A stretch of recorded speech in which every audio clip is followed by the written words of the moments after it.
So imagine you're in Quebec City and you just want to get a great shot of the iconic Château Frontenac. It's a little bit cloudy, so you're waiting for the sun to come out. And next thing you know, you're being handcuffed and fined for loitering. Yeah, it happened to him. John Morris is a professional photographer. He's from Charlottetown, P.E.I, and he's here in studio to tell us more about this. Nice to meet you, John. Hey, nice to meet you too. First of all, your photographs are beautiful. You brought me a calendar of Montreal, and you're in Montreal to take pictures of Montreal, right? Yes, that's correct. We have 25 calendars. Montreal is one of them, so I need lots of imagery of Montreal. And that's what you were doing in Quebec City, I assume, too, trying to get this shot. Yes, same concept, just Quebec. We have a Quebec City calendar, so I got to go to Quebec. I got to get new images every year.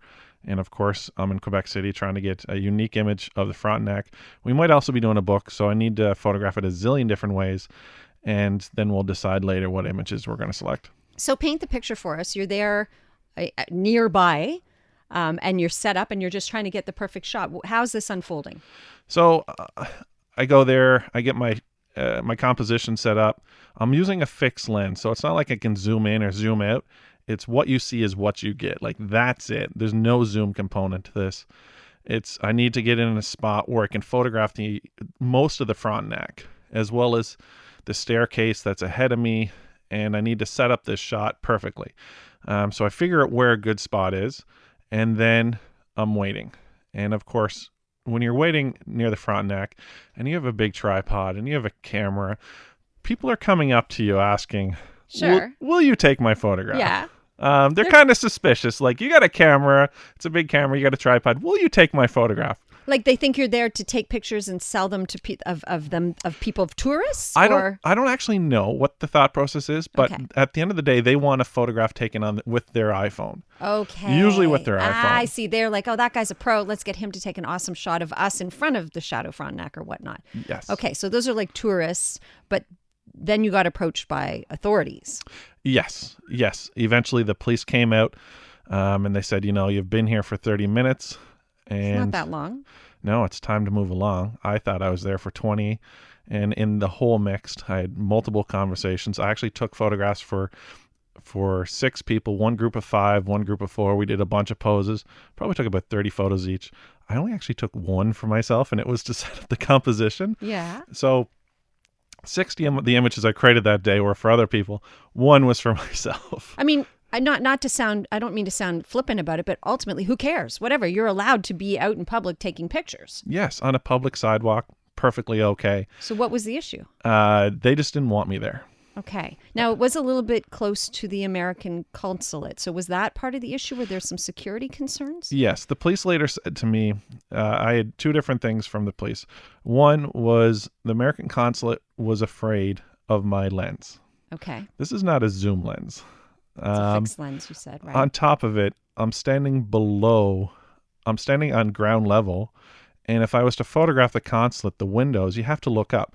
So unless they had papers hanging off their ceilings, I would never be able to photograph it, which doesn't make sense. Yeah. The papers are probably going to be on a desk if they're sensitive or whatever. They're not going to be hanging off the roof of their offices, Well, right? and regardless, it's like, why not just ask you and make sure that what you're doing, and you say, I'm taking a picture for a calendar, and then what's the problem? But things didn't go well from there.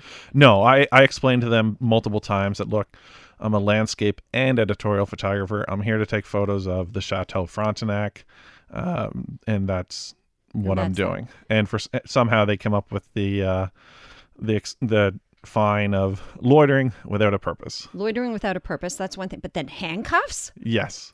It went as far as handcuffs. They couldn't identify the charge at first. And I said, they asked for ID, and I was like, well, I'm not going to give you ID unless you're going to tell me what the charge is. And they didn't like that. So eventually I said, okay. They asked again for ID, and I said, okay, I'm going to start recording this on video. And that's where they said, no. Were they civil? Was the whole exchange, was it aggressive, or what was the tone? The whole exchange was actually very, just like you and I are having this Matter of conversation. fact. Yeah. Okay. There was only a few times where the police actually raised their voice. And it was around things like, at the end, the officer said to me, he said, we just need you to go a few meters away. And I said, well, can you just tell me where that line is so, I know? And then he looked at me and he goes, "Are you questioning me?" So he raised his voice there. Okay. And then I clarified and I said, "No, I'm not questioning you. I just want to know where that line is so I don't go near it, so we don't have this problem again. So if you can just tell me where it is." And then he's like, "Oh, okay, now I understand." And So we're going to run out of time. I want to make sure I get the important details in here. How much was the fine and what happens now?